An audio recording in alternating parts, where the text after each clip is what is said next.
Use the long tail cast-on method, or whatever method is called for, to cast on the correct number of stitches onto a long circular needle with a flexible cord.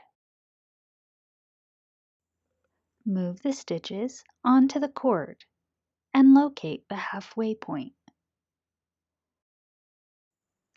Draw the cord through the halfway point so half the stitches are on each side of the needle. Orient the stitches so there's no twist. Gently draw the back needle out. This is your working needle.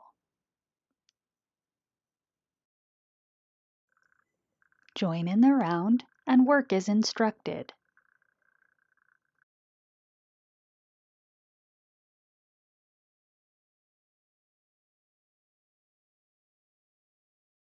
When you've worked all the stitches on the first needle, gently pull the cord through so the back stitches are on the empty needle.